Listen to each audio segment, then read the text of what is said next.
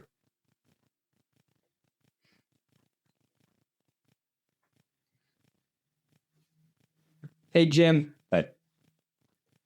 You're muted. Oh, I'm muted. Sorry. What I was thinking about in that is you were talking about the KPIs and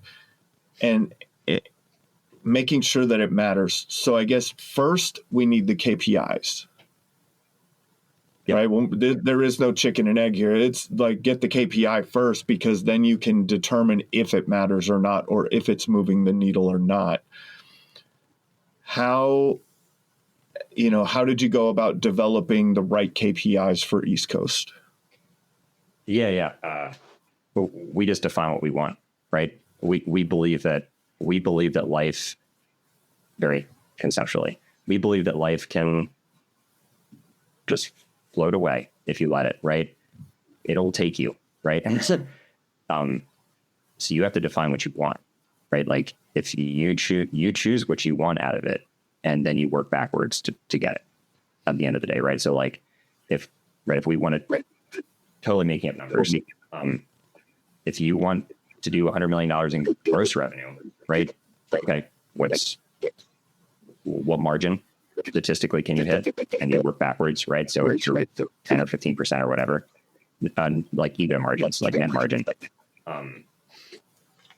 Okay, so you start to work backwards from there, and then you work backwards. Okay, so what's your average job value, and what's your closing percentage? How many leads? Yeah, what's your lead flow look like? What's your book look like? What's your qualified and unqualified leads volume look like? And then you can work backwards to like, okay, which platforms can you obtain those through, and et cetera, et cetera, et cetera. It's just this huge funnel down to. Yeah, go ahead. Whatever. I was just going to say, yeah, what Zoe said, though, we set yearly budgets of, hey, this is what we want to do this year, dollar-wise. How much do we want to do? And then let's back engineer that. How do we arrive at that number? All right, we're going to do 70% of it's going to be retail residential roof replacements. The other 30% is going to be gutters, skylights, repairs, that type of thing. And then kind of work our way, we tic-tac our way back then to say, okay, well, then that would mean that we need 75 leads a week, and we need to be closing at a 35 to 40% close rate. And we need to be, and then that's how so ultimately it's by setting a goal of what we want and then kind of reverse engineering of what do we need to move lever wise to get that. Yeah. That's been that makes the most sense for us. And that's been kind of how the levers that we pull here. So for us, I mean, the biggest thing, the biggest driver for us to grow sales year over year is, or at least what we found the bottleneck is, it's lead flow and sales close percentage. If any company can get the lead flow and sales close percentage dialed in, they've won the game. So that's the 80-20 in your guys' mind. Yes, that's my thought. Yeah. And to be fair, we do retail. We're 100% retail. Yeah. So I totally understand different companies have different structures in terms of retail and store work, right? Yeah. Yep. Restoration. On the retail side, that's what we found. Yes. Yep. Because they're different animals. Insurance is that's Definitely a little bit of a different beast for sure. So, yeah. What were some of the hardest metrics to determine? Like, what were some of the ones that you're like, man, are we just like these have been challenging to figure out how to measure this? I know you're enjoying the episode, but let's give a shout out to another one of our sponsors. Stop going at it alone, because growing a roofing company today is not what it was like even 3 years ago.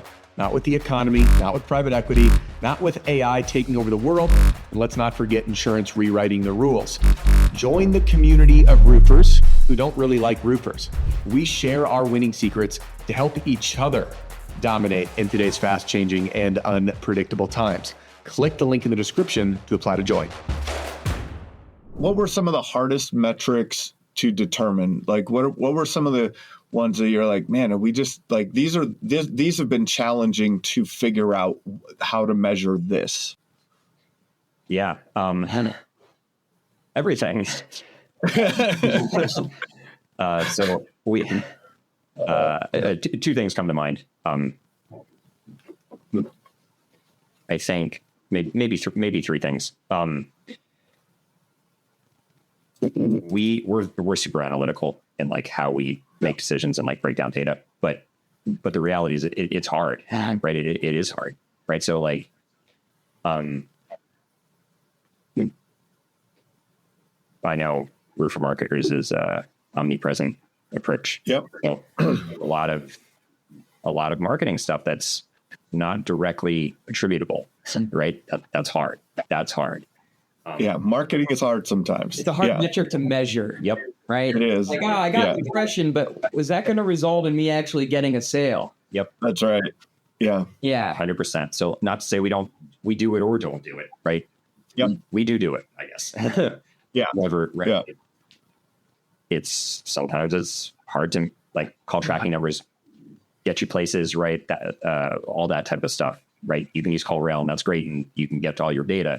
But some like a Google LSA lead and a PPC lead and Home Advisor or Angie or whatever, like they're pretty directly attributable to like that $5 that you spend or $100 or whatever. Yep.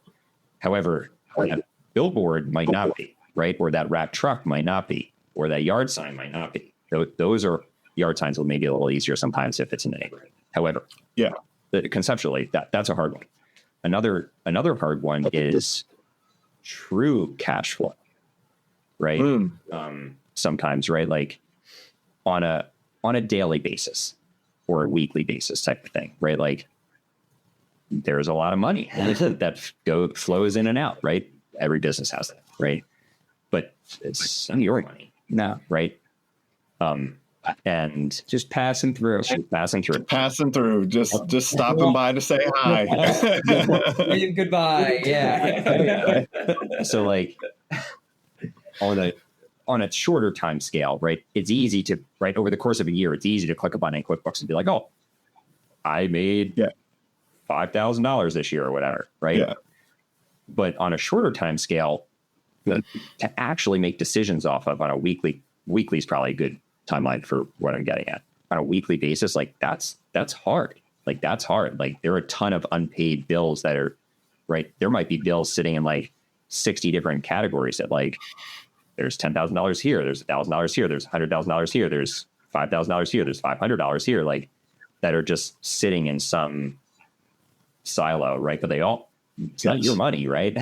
It's like a bunch of credit cards type of activity. And again, on a shorter time scale, like that's hard to make decisions off of actual cash flow, right? You can get close. I'm not saying you can't get close, but like, you can get close.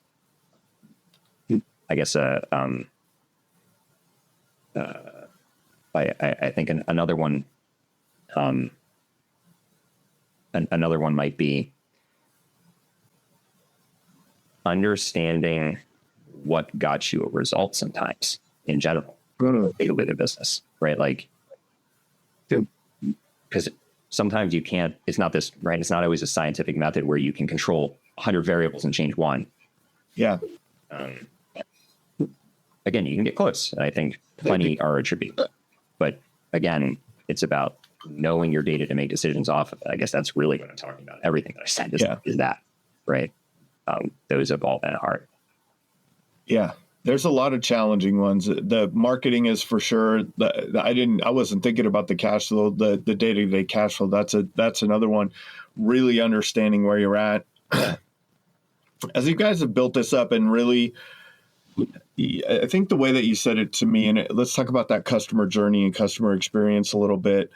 I think the way you put it, maybe when we had a call the other week, was like you want to create a sure thing for customers, right? You're eliminating the fear, eliminating the friction. We talked a little bit about how that is done through communication and education, a balance of communication and education.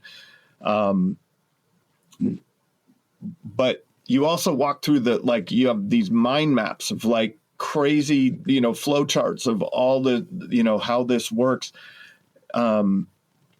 What have been some of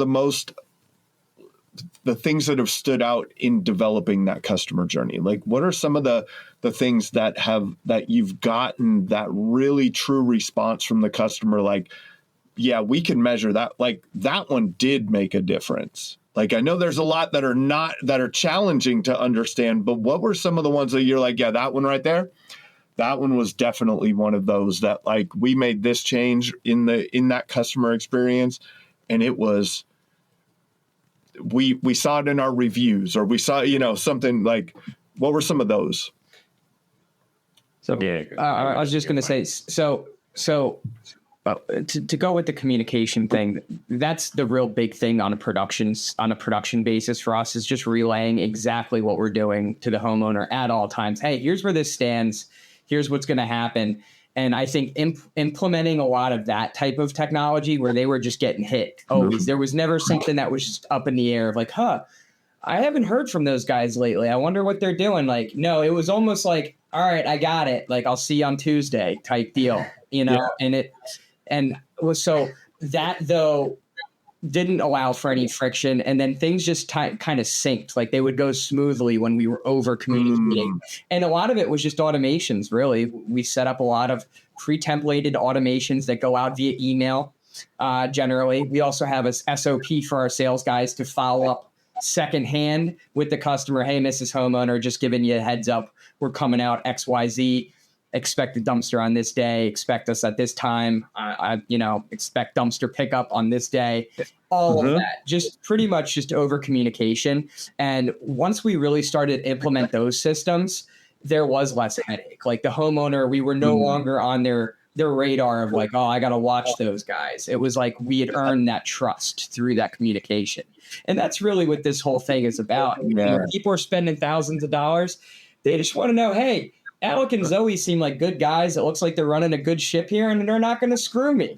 And that's really what it comes down to. And if we can convey that to them in a way that they feel good about it, that's a lot of it too. It's just making people feel warm and fuzzy, and communication and doing the back end automations for that was what really kind of made it more seamless. There was less friction, like you referred to.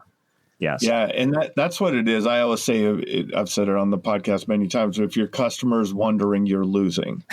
And it happens all the time in all the things. I'm having a new side-by-side. I bought a side-by-side out of state. I'm having it shipped up.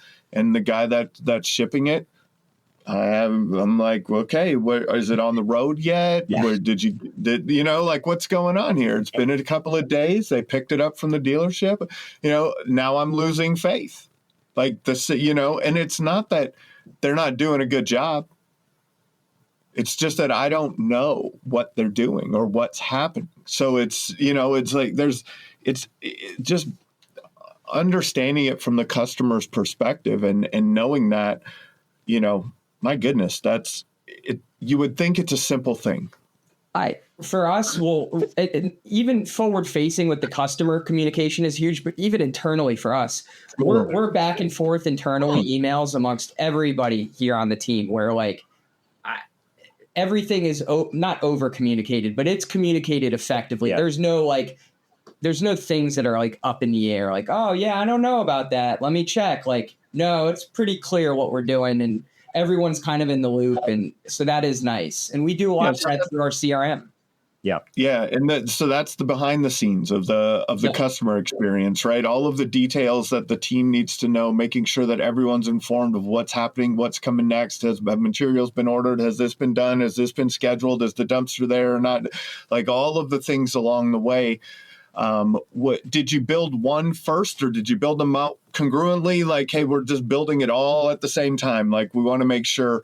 What are some of the most important things that are happening on the team side, in the team communication? Then, what are some lessons that you learned there? I know you're enjoying the episode, but let's give a shout out to another one of our sponsors. As a roofing marketing agency owner and coach, I've seen it all. Great marketing wasted because no one follows up fast enough. That's why I built Power Up Agents, not just a receptionist. Our AI handles the entire customer journey, from answering the first call to booking the job to post-job surveys and reviews. 24/7, inbound, outbound, even multilingual. If you want leads followed up instantly and customers nurtured automatically, visit the link in the description or visit the sponsors page on the Roofing Success Podcast website. Your full AI team is ready. What are some of the most important things that are happening on the team side, in the team communication? Then, what are some lessons that you learned there? This is him all day. He lives in systems. He's spreadsheet systems here. This is his love language. Yeah. I know I mentioned traction. Rocket Fuel, I know, is another sequel. I sit in the I'm an integrator. Like I love that system process. It's my thing. So I always make a joke. I couldn't sell a rock to a quarry. Like that's not my core competency. I'm at home in a room by myself with headphones on and some spreadsheets, and that's nice. It's fun. I do the sales. Yeah. Right. Yeah, he's great at training. Right. That's right. Training sales teams, and because I wouldn't want to or couldn't do what he does. No. So it's a good yin and a yang thing here we got going. So yeah. To answer your question, I think we designed the systems at the same time because I think they're integral to one another, and one doesn't really function well without the other.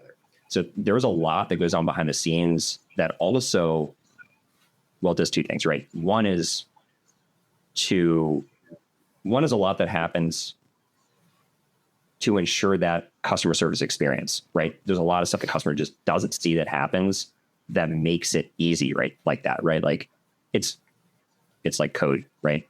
Right. Where like I taught a lot of computer tech classes, like architectural computer tech, and a lot of it's like, right, it's like parametric modeling, Python stuff, and like seems super easy that you just move a slider and like this stuff happens, but the reality is like the code behind that it's aggressive.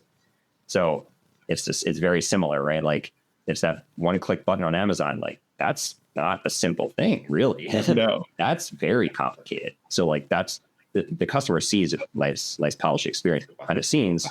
There are automations, right? The same time the customer gets that automated email, I'm making it up. It depends on the email, right? Yeah. Maybe it's not an email, right? We have a lot of other stuff that goes on that are might not be an email. Other forms of communication, triggers, right? Something triggers it, and then Zapier will add something to a sheet and inform the production manager, and they'll schedule this on this date, and it will automatically send something else type of stuff. So I don't know. I think we do over communicate internally. And I think there are two main spots where we found that internal communication is key, right? So we focus on those Not that we don't focus on the rest of it. So we have our own assembly line internally is how I think of it, right? So like there's one guy, all he does is put the rivets in the front A-pillar, right? That's all he does. And moves on to the next person, and she installs the seats. Right? It's the Henry Ford assembly. Yep. And each person has their core competency, and that's what they do. And then it moves to the next person. And between those are those friction points, right? That's where balls get dropped. So you refine those friction points, and balls get dropped less. It will never be perfect. I was just going to say, just like sales, right? Yeah. One of my guys is out on site. He's had a nice conversation with the homeowner. They discussed scope of work, came to an agreement on a price. We proceeded here with the contract. We got all that out to him. But there's a period in which a transition takes place between sales and production. And it's that right there, that little transition period that needs to be dialed in, because that one little transition can then throw a lot of the back end stuff here out of whack. And so that's one thing that we do a lot. We have a system in place for that too, where the salesman relays any job related info that's required for production. And we have like a pre-templated form really that they fill out for all of that, noting it. So that way, when it gets passed to production, then it's like he says, the Henry Ford factory for me, it's like a relay race, right? Yeah. I'm handing the baton to them, and now they got the baton and they're going to start running with it. So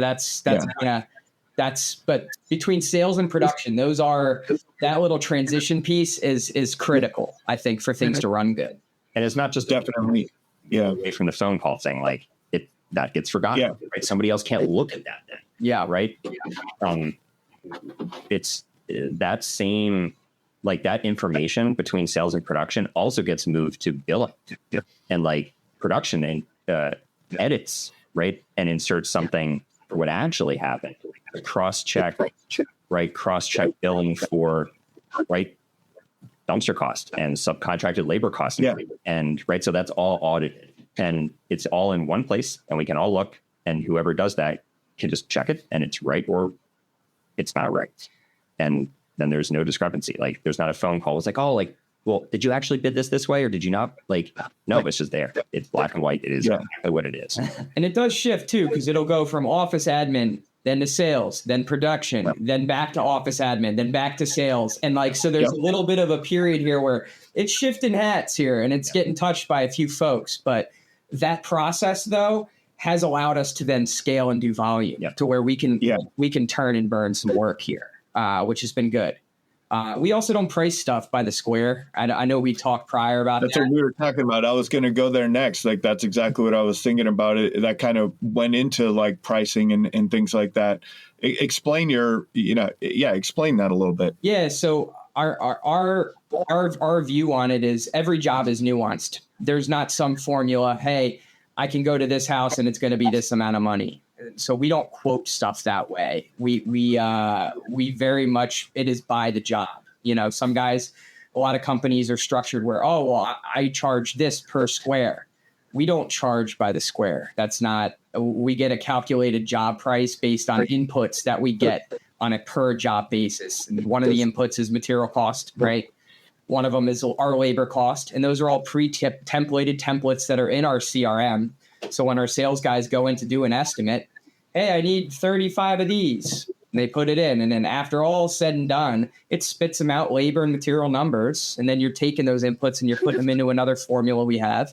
And then after all said and done, it's putting you out with, hey, this is kind of where the job needs to be, more or less. So, and it's been good because it allows us to be a good, true, accurate price per job. I tell people it doesn't matter if I'm installing a roof on a trailer or I'm installing a roof on $1 million mansion. It's the same material and the same labor, more or less. It's going to be the same price. It really is. That's just what it costs.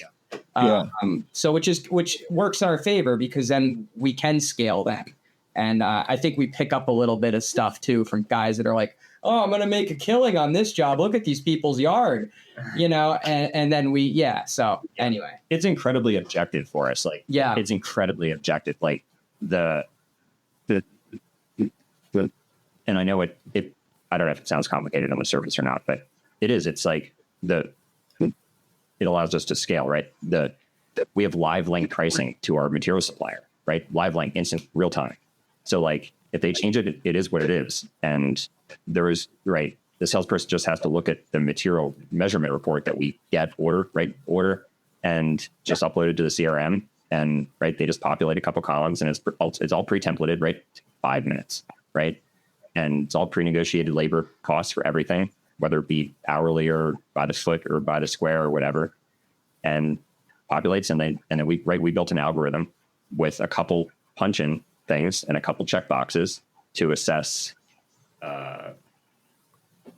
really time, risk, effort type of stuff. And, so they're like, I don't know, 8 potential inputs, right? Material price is 1, labor price is 1, size is another. And it spits you out a sale price. And we audit our jobs heavily. And we've never lost money. Formula. We've lost money in a variety of other ways. Yeah. Yeah, in other ways. Yeah. Yeah. That's right. So the analogy that I always think of is like, you hire a plumber, right, to install a solid gold toilet, right? $10 million, maybe, right? Are they going to charge you are they going to mark 40 points on that? Because that's how they bid jobs, right? So it's all of a sudden I guess I can't do the math. It's actually more than 14 million. Anyway. Yeah. I want to get the math right now, but I can't. We'll call it 14 million. Yeah. And or are they going to charge their $250 installation fee for the toilet? Yeah. Right. So just because just because we're putting on a designer shingle, we will factor in the time associated with that. And we will factor in the risk associated with that. And the effort, maybe, and increased material cost. But outside of those things, just because the dollar value of the job is higher, that doesn't warrant an increased margin or profit for us. So we factor in everything else in the back of the calculator. We factor in payroll taxes for the sales commission on the specific job. Yeah. We factor everything, right? Thank you cards being sent out to the homeowners, $5, but they add up. Right? Everything adds up. Yeah. Anyway, so we do not price by the job. We feel that that's a blunt object. Or I'm sorry, we don't price by the square. We feel that pricing by the square is a blunt object when really a scalp is required. How did you guys determine? It sounds like, I think, and I've had this conversation a couple times, but I feel like a lot of times companies or contractors will price arbitrarily. What I mean by that is they'll say, well, Bob down the street's at, $500 a square, and Sally over there is at $550, and, we'll just be at that. That's where we're at too. Hey, Jim. And so I think you cut out there. Hey, Jim, when you guys froze. were putting your pricing together, how did you determine what, it sounds like you weren't looking at the competitors and you're very, very detailed in what your pricing should be for your potential, for your profitability and things like that.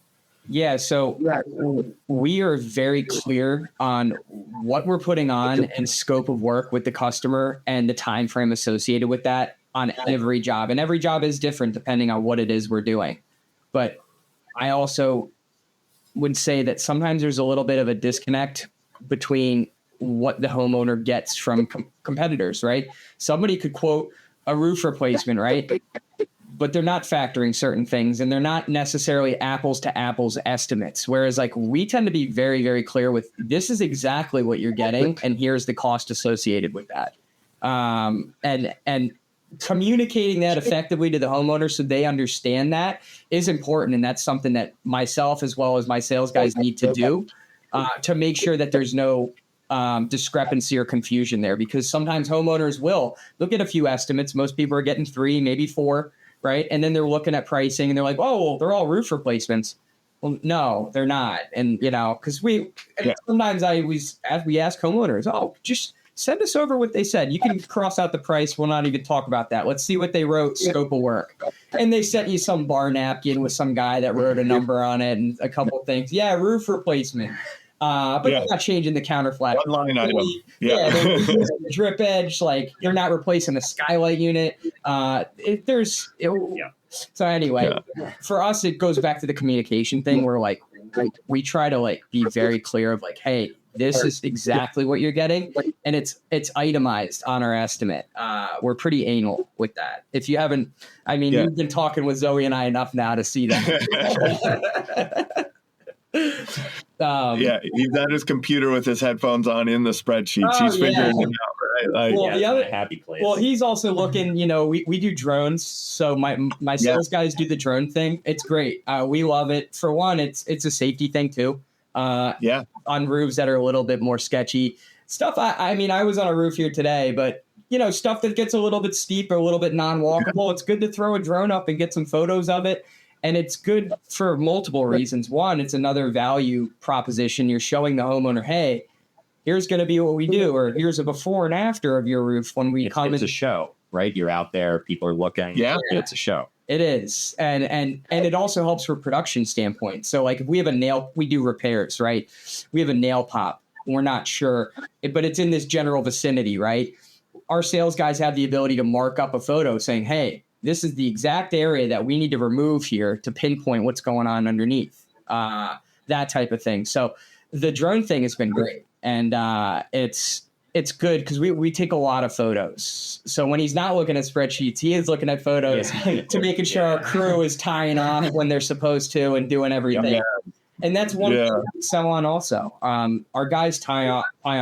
That's we're not really playing with the whole OSHA fine game thing. I've been down that road, and we're not interested in continuing that. So our guys are very much OSHA compliant. They tie off on every job. It's a non-starter. It's kind of non-negotiable for us. So it's a sales feature. It is. So most people don't. Yeah. It's a safety thing for us too. So. But a safety thing that you can then talk about in the sales process, right? Yep. In the education process, in the and then the drone and using the drones, it's a great visual representation, photos, very few of these homeowners have been on their roof. Yeah. To really be able to tell the story of what's happening and what you plan to do. It's very impactful. I think you guys also, from what I remember is you guys have built a pretty good following on social media with a lot of this content. We're getting there. We're certainly getting there. So we on Instagram, I think this past week we went over 9 grand followers. Yeah. So we're getting there on that. But yeah, for us, we're kind of following suit with you guys with the omnipresent approach. Yes. We just want to be in front of everyone. I want to hammer everyone with yard signs. I want Facebook advertisements, Instagram, all of that stuff. I just want to.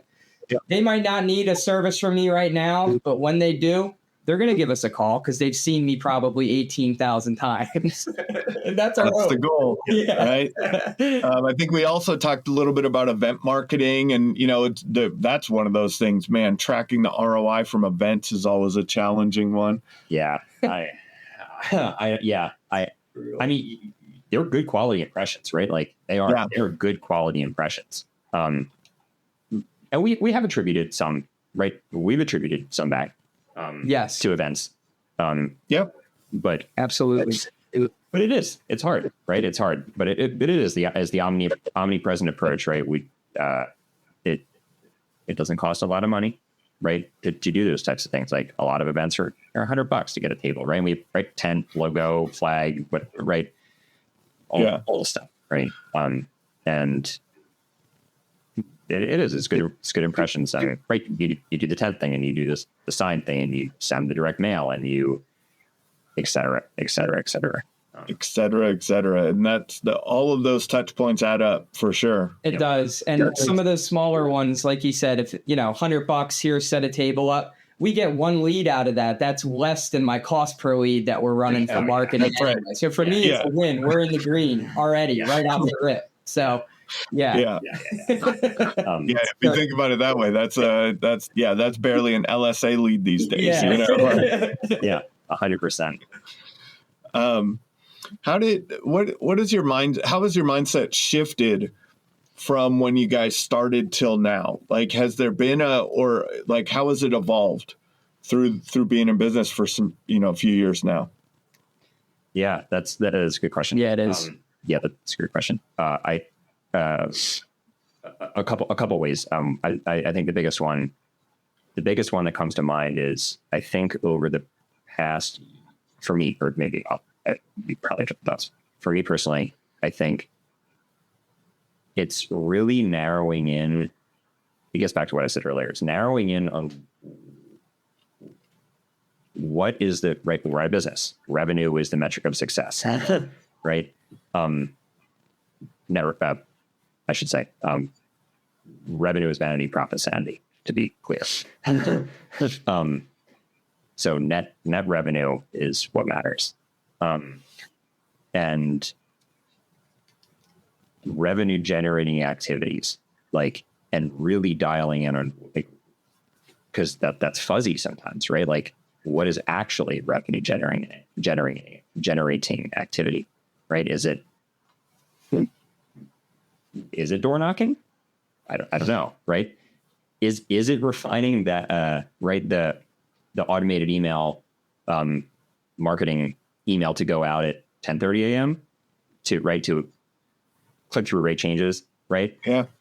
Enough where the lead volume is what it is, and that is revenue generating activity, or is that totally wasted time? And we really should just be focusing on X, Y, or Z, right? So it's, in my mind, right? It's really easy to get caught up in the weeds of stuff that just doesn't have an impact.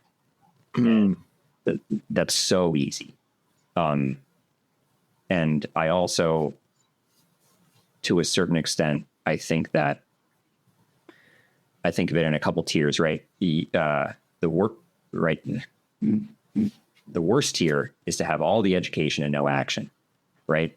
You can have a PhD in whatever, right? Multiple PhDs, but if you never do anything with it, it doesn't matter because there's no impact, right? The next step is no education, but just action, right? It's better than no action, right? And the best one is having education and action, right? That's always the best. That's where you thrive. But what I'm getting at is sometimes,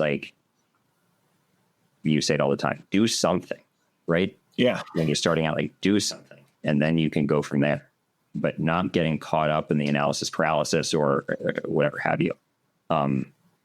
I guess to use a real estate term, but right, you don't sit and overanalyze things too much. Sometimes I'm guilty of that. I'm super guilty of that. That's my happy place sometimes, right? So, right, that's sort of where I've tried to evolve into, work on what matters and ignore the rest of the stuff that might be fun, might seem like it's pretty or whatever. It just doesn't matter. Doesn't have an impact. For you, how do you determine what matters and what doesn't matter, though?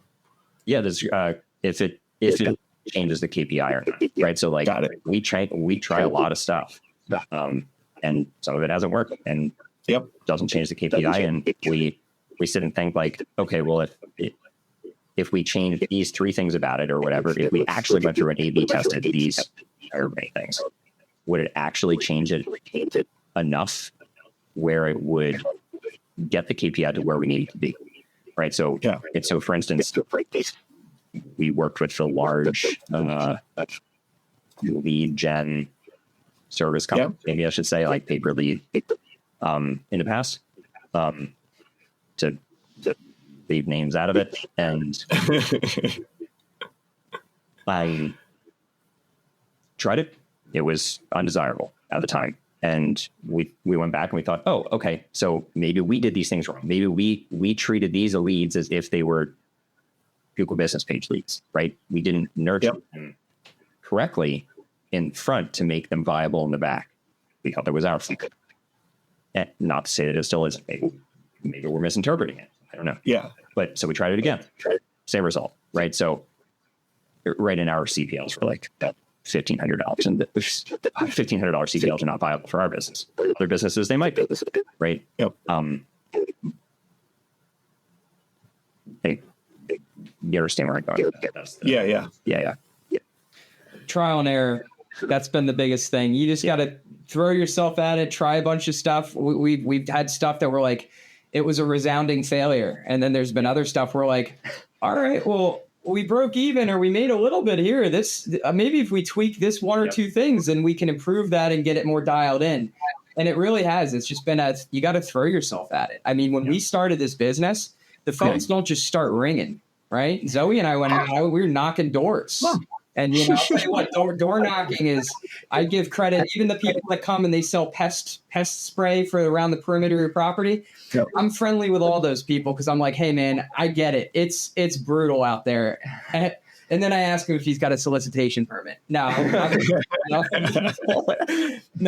but you do. You gotta throw yourself at it a little bit. You gotta try your stuff and see what sticks, really. And you know, some of it is going to be kind of a bust, but some of it is. There's some gold nuggets in there, you know, that you will find as you go in. And I would say that happens even more so with time. We're still trying out stuff and saying, hey, let's talk to these guys. Let's explore this more. What about that? And I guess my thought is I'm not going to hit a home run every time, but I'm going to take a lot of swings. You know, that's right. So, yeah, the more swings you take, the more opportunity you have, right? 100%. Man, I appreciate you guys' time today. This has been another episode of the Roofing Success Podcast. Thank you for tuning into the Roofing Success Podcast. For more valuable content, visit roofingsuccesspodcast.com. While there, check out our sponsors for exclusive offers, shop for merchandise, and sign up for our newsletter for industry updates and tips. Also, join the Roofing Success Facebook group to connect with other professionals and stay updated on the latest trends. If you enjoyed this episode, please subscribe, like, share, and leave a comment. Your support helps us continue to bring you top industry insights. The website link is in the description. Thanks for listening.